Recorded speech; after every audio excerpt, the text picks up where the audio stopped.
Hello, this is it. This is the last little video. I know we talked about maybe a Zoom call. We only got a couple of votes for that, which is good because I don't know how to set up like 30 people logistically with that. Maybe you've had it done, but my strategy this whole time has been talk to a camera in your basement. So that's what I did. But also, I did put out there, like, do you want story time or do you want a serial killer game? And the majority came back with serial killer game. So we're here today to play one last serial killer game, and I'm gonna read these clues as if I'm the killer, and then you come up with who it is, and you'll just see a quick blurb on it.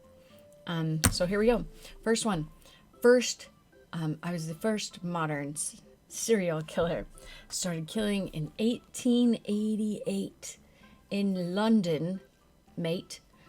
Responsible for at least 5 murders. I sent 3 letters taunting the police and sent half a kidney to the police in my letter. Who am I? I'll give you a second. Pause it if you need to. But it's going to be Jack the Ripper. If you get a chance, do the Jack the Ripper tour in London. If we can travel again, you know, that could be good fun times for you. Okay, the next one. I know you guys know this. I was America's first serial killer. I built the Castle of Horrors in Chicago. And I think they've also called it the Murder House. Where I killed, we don't even know how many people, many people with various methods. He sold their skeletons to universities, and he was actually put to death by hanging. Who is he? It was H.H. Holmes. See if you get 100%. We're going to see if you can go 10 for 10. Okay, this one, I think this was the one that was caught with a fingerprint. We were talking about fingerprints back in the day. Good fun times we've had. I was known as the Boston Strangler. Smart. Wicked smart. That's how they talk. I had insatiable sexual desires, which I fed by torturing, murdering, and posing victims. I've killed 3 women and... Okay, he did. He raped a lot of them. He was sentenced to prison where he was later stabbed to death. It sounds like Just Desserts to me. I don't know. It was Albert DeSalvo. DeSalvo. Okay, I know we saw that. We talked about that guy. Here's a fun one. Yikes. This is like talking about childhood and how it can affect your childhood. At age 5, my mother traded me for a pitcher of beer.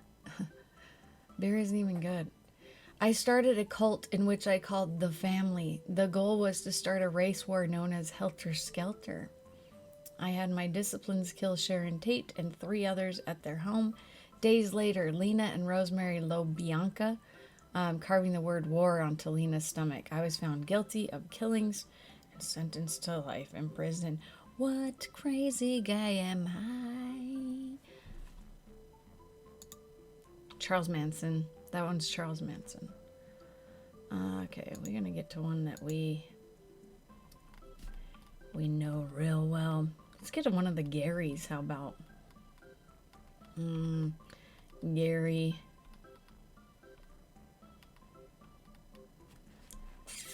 Seems like you don't name your kid Gary. We know that for sure. Okay, so big hint. It's a Gary. Okay. I killed 72 women in Washington in a 10-year period. I targeted prostitutes and runaways. I dumped their bodies near the river, which is why I got the nickname the Green River Killer. He killed more people than our guy, Ted Bundy. And just crazy. His name's Gary something. Gary something. It's Gary Ridgway. Okay.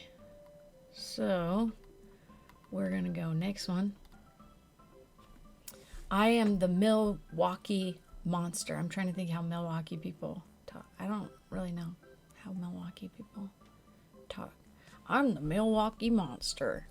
I tortured animals as a boy, used my father's chemistry acids to burn off their flesh. Oh, good fun times. Graduated high school, killed my first person, a hitchhiker. I murdered 16 boys. I occasionally ate parts of my victims. You guys know. You know, it was Jeffrey Dahmer. Bing, bing, bing. Okay, there's another. Maybe we can find another. Let's get like a team. Okay, so we shot. So this is a duo. Just to see if you can pick out the duo. We shot and killed 11 people in 2002 in the Washington, D.C. area. We targeted victims in public places and would snipe them from long range with a high-powered rifle. We were named the Beltway Sniper, and were caught and convicted of 10 murders. Do you know it? It's John Allen Muhammad and Lee Boyd Malvo. That's who done that. Okay, we're gonna go to okay, we gotta get a couple of these guys. Okay, I have yet to be caught.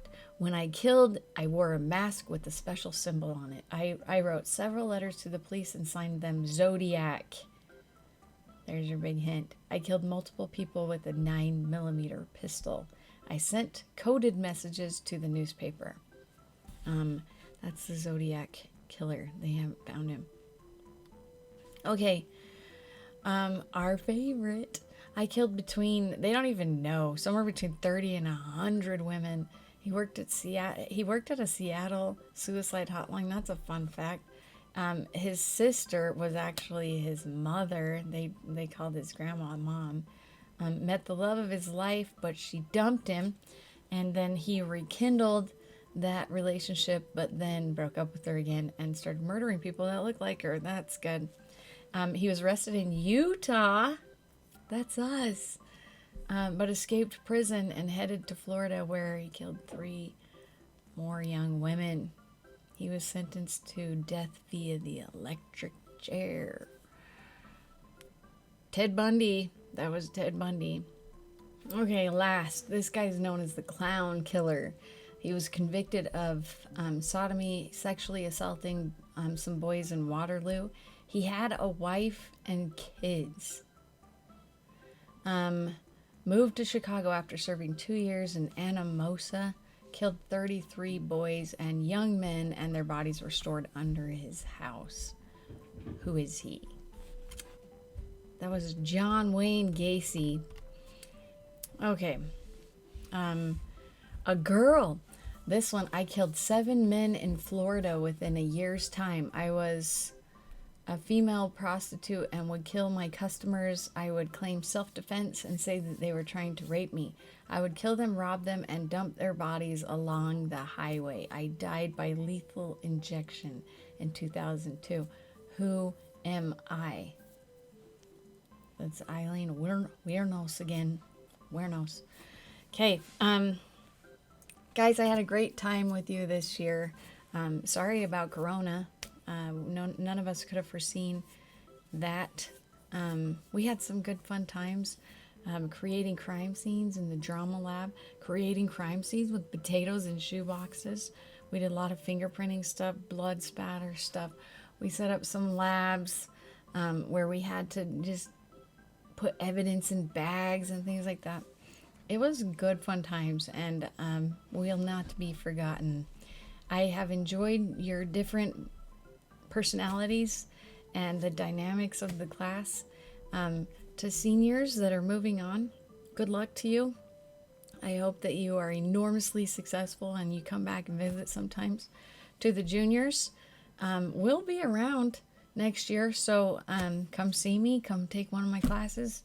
That'd be fantastic. So have a great summer and or life, and may the odds be ever in your favor.